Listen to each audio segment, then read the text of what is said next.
अमरावती जिल्ह्यात राष्ट्रवादी काँग्रेस पक्षाच्या आढावा बैठकीत स्थानिक स्वराज्य संस्थांच्या निवडणुकांसाठी जोरदार तयारीची घोषणा करण्यात आली। त्याचवेळी उमेद कर्मचाऱ्यांच्या बेमुदत काम बंद आंदोलनाला आमदार रोहित पवार यांचा पाठिंबा मिळाला असून जिल्हा ग्रामीण विकास यंत्रणेला अधिकाऱ्यांविरोधात गंभीर तक्रारी समोर आल्या आहेत।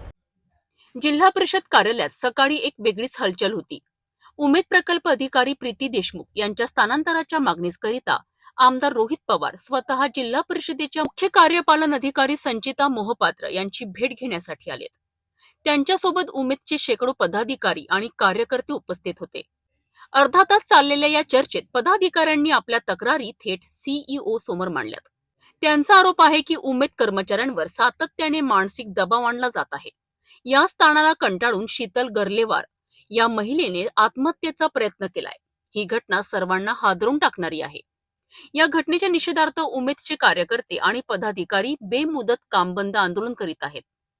आमदार रोहित पवार यांच्या मध्यस्थीमुळे या वादाला काही तोडगा निघेल का, की संघर्ष आणखी तीव्र होईल, याची प्रतीक्षा आता सर्वांनाच आहे। सरकारला या बाबतीत काय पडलंय असं वाटत नाही। एक महिला जी उमेदसाठी काम करते ती कॉन्ट्रॅक्टवर काम करते, हरकत नाही, पण असे किती आहेत या महाराष्ट्रामध्ये? लाखो आहेत। मग तुम्ही त्यांच्याकडे दुर्लक्ष करणार आहात का?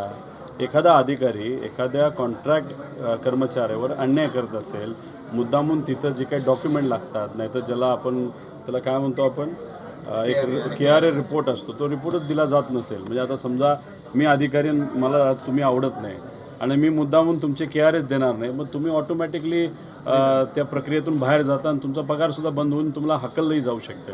असं जर धमकी देऊन मग उद्या जाऊन वेगळे अधिकारी तिथे येतील, वेगळ्या पद्धतीने अन्यायसुद्धा करतील, मग अन्याय या कॉन्ट्रॅक्टर कर्मचाऱ्यांनी ऐकायचं का?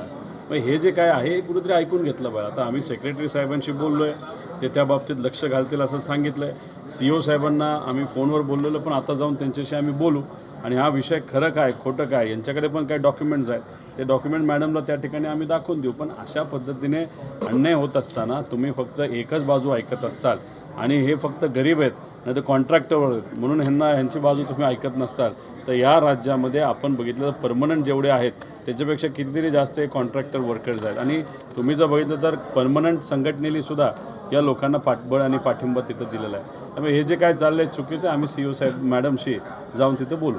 राष्ट्रवादी काँग्रेस पक्षाच्या बैठकीत निवडणुकीची रणधुमाळी सुरू करण्याबरोबरच उमेद कर्मचाऱ्यांच्या आंदोलनाचा मुद्दाही पुढे आला आहे। आता जिल्हा प्रशासन या मागण्यांवर काय तोडगा काढते याकडे सर्वांचे लक्ष आहे।